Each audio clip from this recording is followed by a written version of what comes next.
రామ చక్కని సీతకి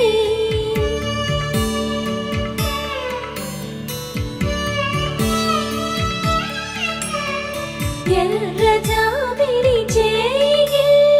రాముడేడని అడుగుతుంటే చూడలేదని పెదవి చెప్పలేమని కనులు చెప్పే నల్ల పూసై